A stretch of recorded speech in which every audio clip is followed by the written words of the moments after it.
The year is 1462. The earth trembles beneath the boots of one of the most powerful armies on earth.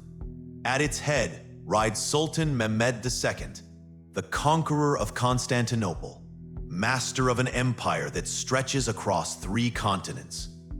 Nearly 100,000 soldiers march with him, janissaries in gleaming armor, cavalry with banners snapping in the wind, endless supply trains stretching beyond the horizon. Their destination, the heart of Wallachia.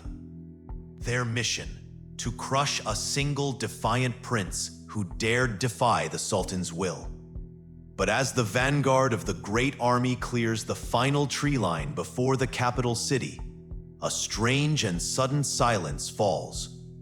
The familiar sounds of a campaign, the distant clash of steel, the shouts of commanders, are gone, replaced by an eerie stillness. Then a new sensation. The air grows thick with the foul stench of decay. Cautiously, the army marches into a wide valley, and there they see it. A grotesque forest of sharpened wooden stakes, with thousands upon thousands of bodies hanging on them, twisted in death. Ottoman soldiers, peasants, even women and children, all left to rot beneath the burning sun. The gruesome spectacle stretches for more than a mile, a wall of agony carved into the land itself. At the very center, higher than all the rest, one stake towers above the field. Upon it, impaled for all to see, is the body of an Ottoman commander, once proud, now a rotting warning to the Sultan himself. The army halts. Even hardened veterans, men who had torn through the walls of Constantinople, stare in silent dread. What kind of man could do this? Was he a madman, a demon born of hellfire, or was he something far more complicated? This is the story of a man with 3 names and 3 faces. To the world, he is Vlad the Impaler, a bloodthirsty tyrant whose cruelty was so extreme it became the stuff of nightmares. But to his own people, in the nation of Romania, he is Vlad Cepes, a national hero who rescued his country from the brink of extinction. And to history, he is known by a 3rd name, a name that would shed its mortal skin to become something else entirely. To understand the immortal legend, we must first understand the mortal man. And to understand the man, we must journey back to a time of fire and blood, to a world balanced on the edge of a sword, to the birth of the dragon. In the mid-15th century, Europe was a fractured continent, and in the East, a new, terrifying power is on the rise, the Ottoman Empire. Standing as a fragile barrier between this unstoppable force and the heart of Europe is the Principality of Wallachia. Controlling the mighty Danube River, it was the strategic gateway to the Balkans, a frontline state in a holy war. It is into this world of conflict that a boy is born in the year 1431. His name is Vlad. His father, Vlad the Second, is the ruler of Wallachia, a man sworn to a sacred duty as a member of the Order of the Dragon, a society of knights dedicated to protecting Christendom. His mother is a Moldavian princess, connecting their family to the neighboring principality. Because of his father's membership in the order, he is known as Dracula, the Romanian word for dragon, and so his young son, Vlad, would forever be known by a name that meant son of the dragon, Dracula. The name was a promise of a heroic destiny, but for a boy born into a land of treachery and war, it would become a prophecy of a life forged in violence, a life that would begin not in a castle, but in a cage. A prince's life in Wallachia was not one of fairy tale castles. It was a life of constant danger. Vlad learned this lesson in the cruelest way imaginable. In 1442, When he was just 11 years old, his father was forced into a political pact with the Ottoman Sultan Mehmed the Second. To guarantee his loyalty, the Sultan demanded his two youngest sons, Vlad and his handsome younger brother, Radu, were torn from their home and taken as hostages to the Ottoman court. For the next 6 years, the two brothers would walk two very different paths. Radu, charming and adaptable, found favor with the Sultan's son, the future Mehmed the Conqueror. He embraced the opulent Ottoman culture, converted to Islam, and eventually became a trusted commander and a friend to the very empire they were raised to fight. He chose to join his captors. But Vlad was different. He was defiant, proud, and filled with a silent, burning hatred. Every day of his captivity was a lesson in humiliation and rage. He watched his brother's transformation with contempt, a feeling that would fester into a bitter, lifelong rivalry. He learned their language and studied their tactics, but he never forgot who he was or who his enemies were. He witnessed the Sultan's use of absolute, terrifying power, and he learned that fear was the most effective tool of a ruler. While he was a captive, the world he knew was destroyed. Back in Wallachia, his father was betrayed and assassinated by rival nobles, the Boyars. His older brother, Mircea, was captured, blinded with red-hot iron stakes, and buried alive. The news reached Vlad in his gilded cage. He was now an orphan, his family murdered, his throne stolen. His grief curdled into a desire for vengeance that would consume his entire life. In 1448, at the age of 17, Vlad made a brief 2-month attempt to seize the throne before being driven into exile. This failure taught him a vital lesson. To hold power in a treacherous world, you needed to be more ruthless than all your enemies. For the next 8 long years, he wandered the courts of his neighbors, a landless prince, waiting, planning, and hardening his heart. When he finally returned to Wallachia in 1456 and took the throne for the second time, he was no longer a boy hostage. He was a man of 25, a survivor forged by trauma and driven by a singular, cold purpose. He was Vlad III. He was Dracula. And the Boyar nobles who had betrayed his family were about to learn the true, terrible meaning of his name. He remembered the names and faces of every noble who had betrayed his family.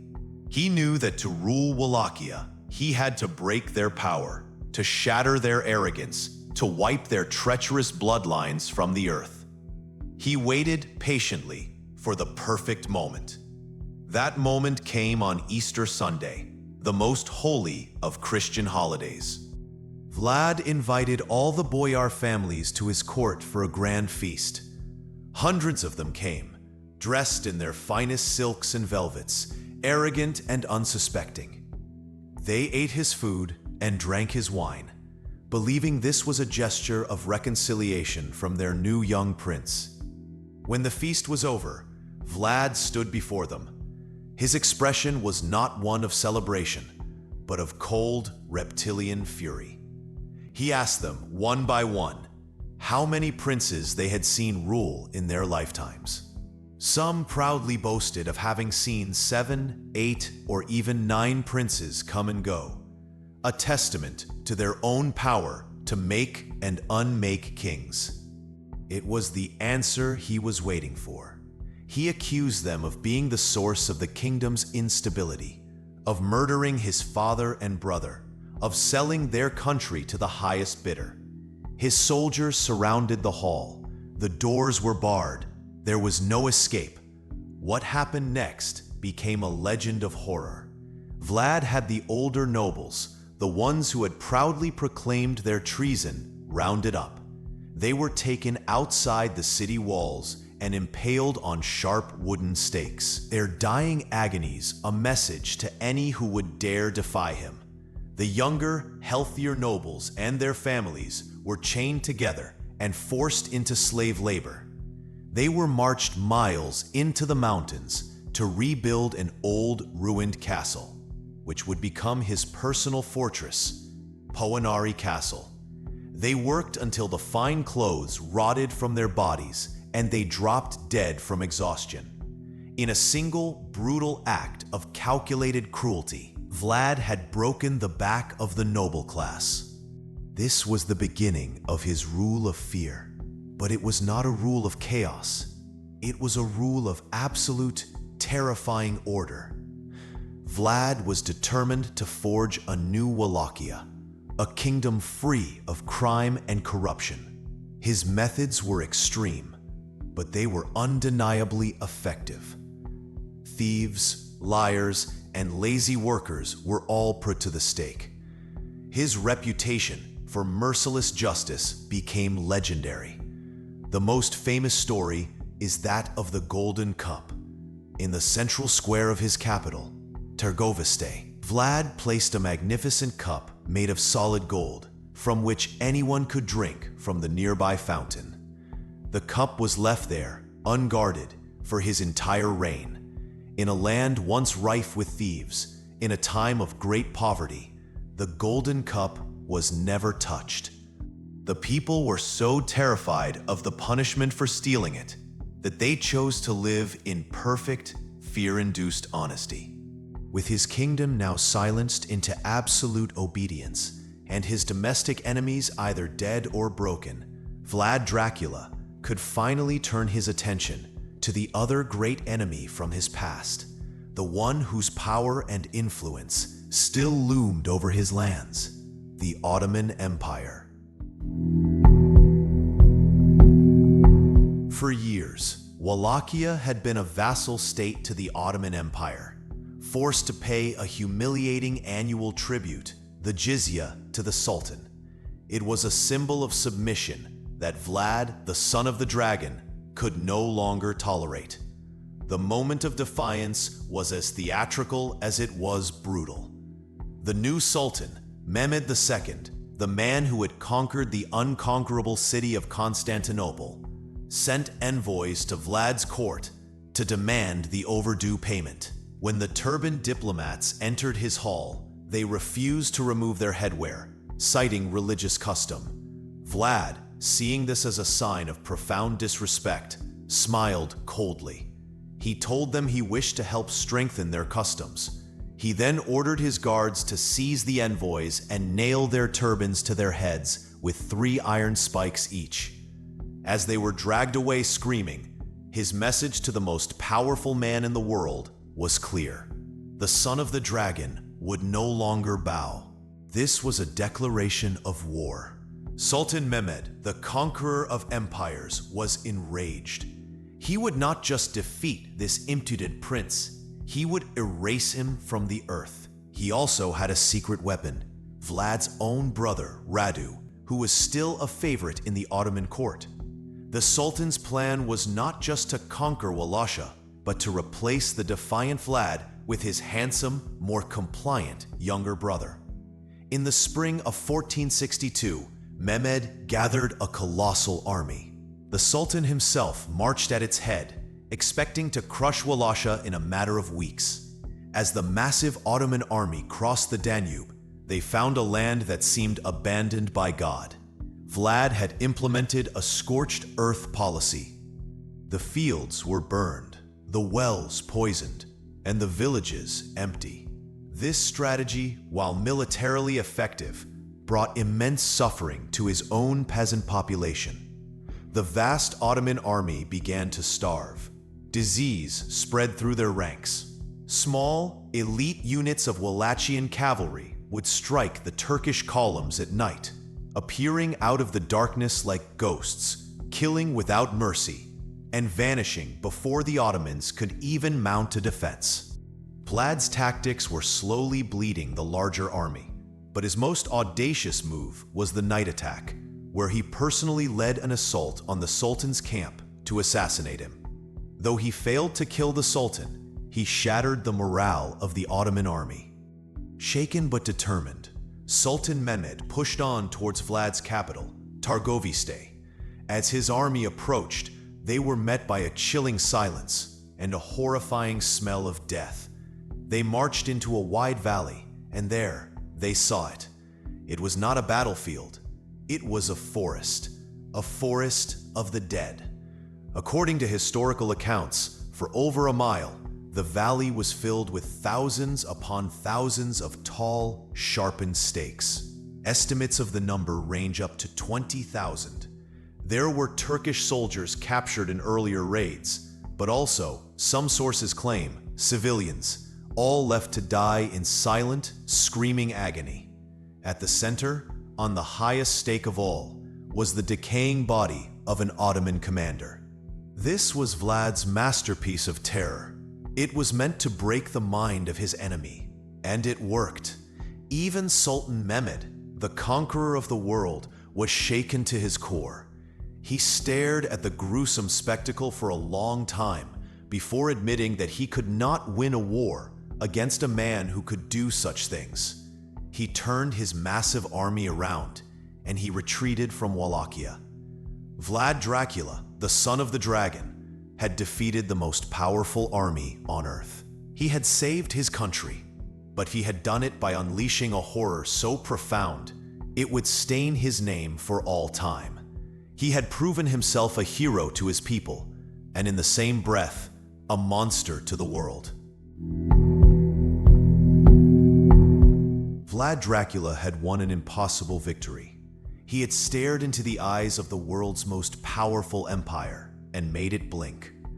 He had defended his homeland and held the line for all of Christendom. He expected to be hailed as a hero, a savior. Instead, he was about to be betrayed.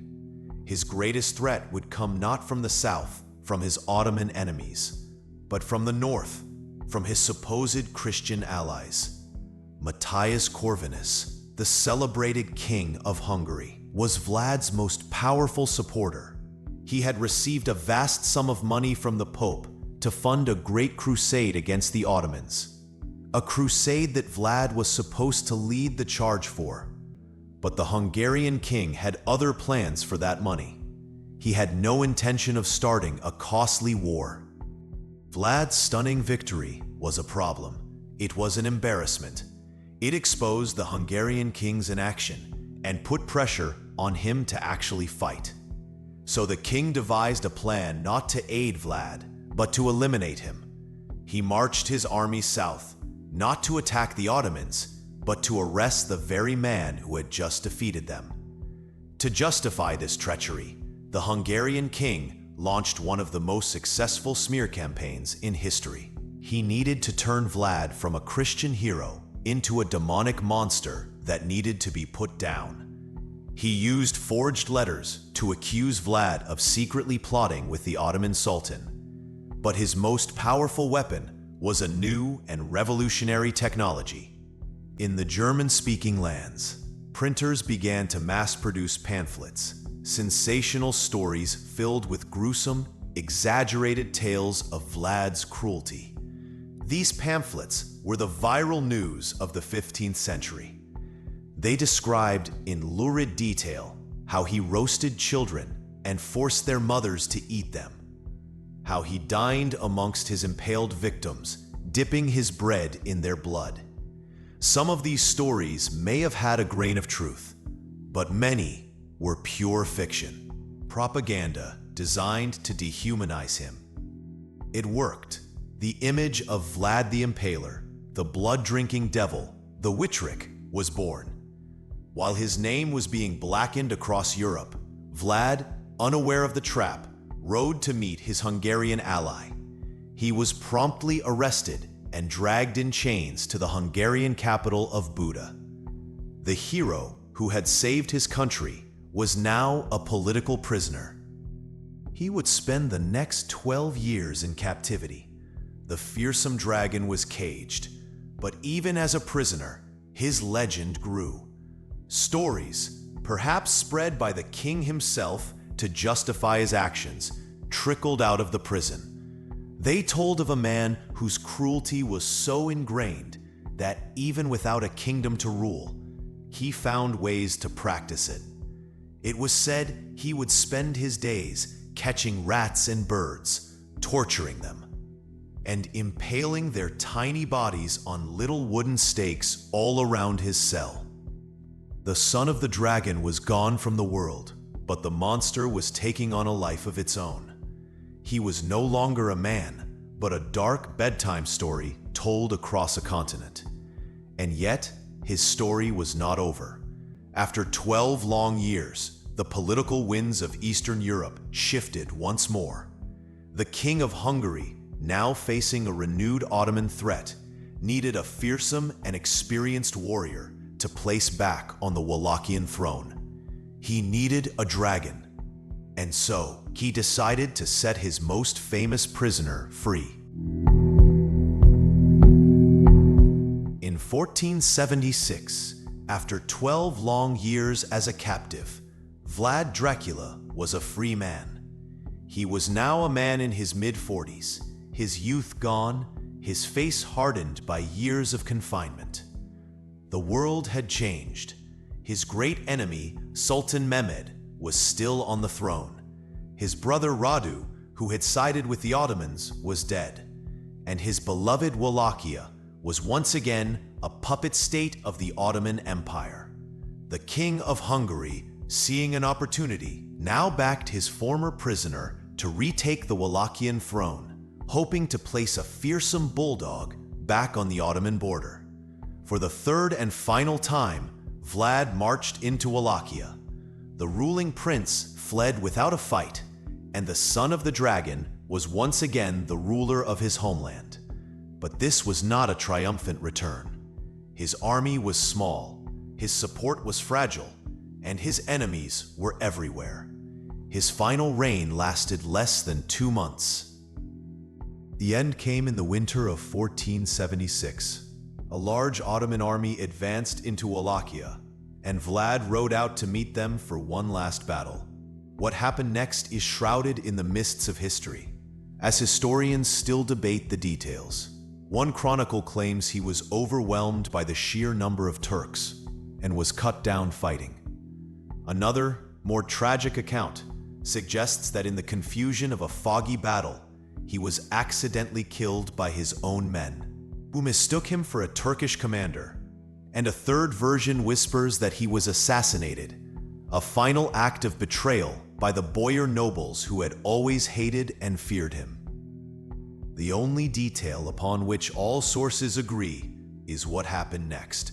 His body was decapitated. His head was preserved in a jar of honey and sent on a long journey to Constantinople. It was presented to Sultan Mehmed the Second as a trophy, final proof that his most defiant and terrifying enemy was truly dead. The Sultan had it displayed on a high stake in the center of the city for all to see. The man was dead. The Impaler prince was no more. But his story was just beginning. His death was not an end, but a transformation. The historical figure was about to be reborn as something far more powerful and far more terrifying. With the head of the dragon displayed on a spike in Constantinople, the man known as Vlad the Impaler was gone. But in his place, two powerful legends began to grow. Two completely different stories of the same man, each feeding a different version of his memory. The battle for his kingdom was over. The battle for his soul was about to begin. In his homeland of Wallachia, the memory of their fearsome prince was preserved not in printed books, but in the oral traditions of the people, in folk tales and epic songs recited around firesides for generations. In these stories, he was not remembered as a monster, but as a hero. He was Vlad Tepes, a fierce and just ruler, a stern father who had rescued his country from the brink of collapse. His cruelty, they argued, was a necessary evil. He was a man who used a surgeon's knife to cut the cancer of corruption out of a sick kingdom.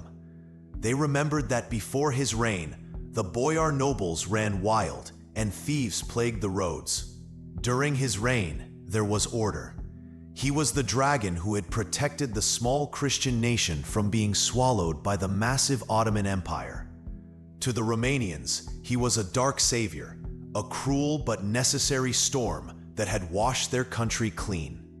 But across the rest of Europe, a very different story was being told. This version was not passed down in song, but mass-produced on a revolutionary new technology, the printing press. In the wealthy German cities, printers churned out sensational pamphlets about the Wallachian prince. These pamphlets, illustrated with gruesome woodcut images of impalements and torture, were the viral news of the 15th century. They were filled with horrifying, exaggerated, and often completely fabricated tales of his atrocities. They told of how he roasted children and forced their mothers to eat them. They described how he invited the beggars of his kingdom to a great feast, only to bar the doors and burn them all alive. And they repeated the story of him dining amongst his impaled victims, dipping his bread in their blood. For hundreds of years, these German pamphlets were the only widely available source of information about Vlad. They painted a picture of a blood-drinking devil, a demonic monster whose cruelty was inhuman. While one culture remembered a hero, the rest of the world came to know a villain. The same man was now a national savior and a bloodthirsty monster, depending entirely on who was telling the story. This dark, monstrous legend would lie dormant for centuries, a terrifying folk tale waiting in the shadows of history. It was waiting for a writer, an Irishman in a London library, to find it and give it a new and terrible life. For 400 years, the two legends of Vlad Dracula existed in parallel. In Romania, he remained a hero of folk songs.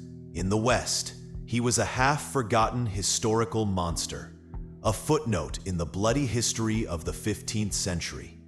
His story was a terrifying ghost, waiting in the shadows of old libraries for someone to find it and give it a new and terrible life. That person was an Irish theater manager and part-time writer living in London in the late 1890s. His name was Bram Stoker.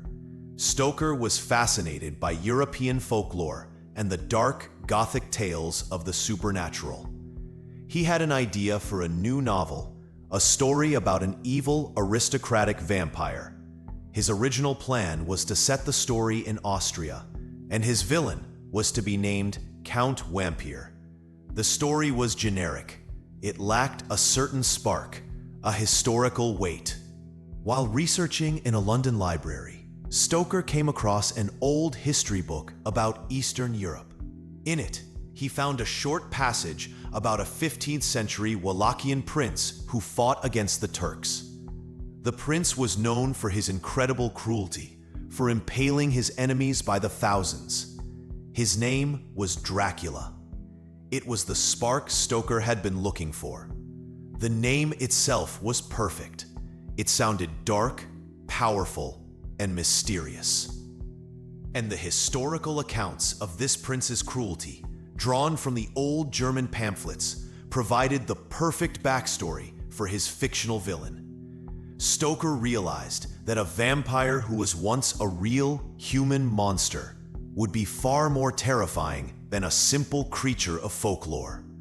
He borrowed the name Dracula. He borrowed the setting, shifting his story from Austria to the wild, mysterious mountains of Transylvania and Wallachia. And he borrowed the reputation of the historical Vlad as a ruthless, bloodthirsty warlord. But the rest, he invented. The historical Vlad was not a vampire. He did not drink blood, fear garlic, or transform into a bat. He was not an immortal count living in a Gothic castle.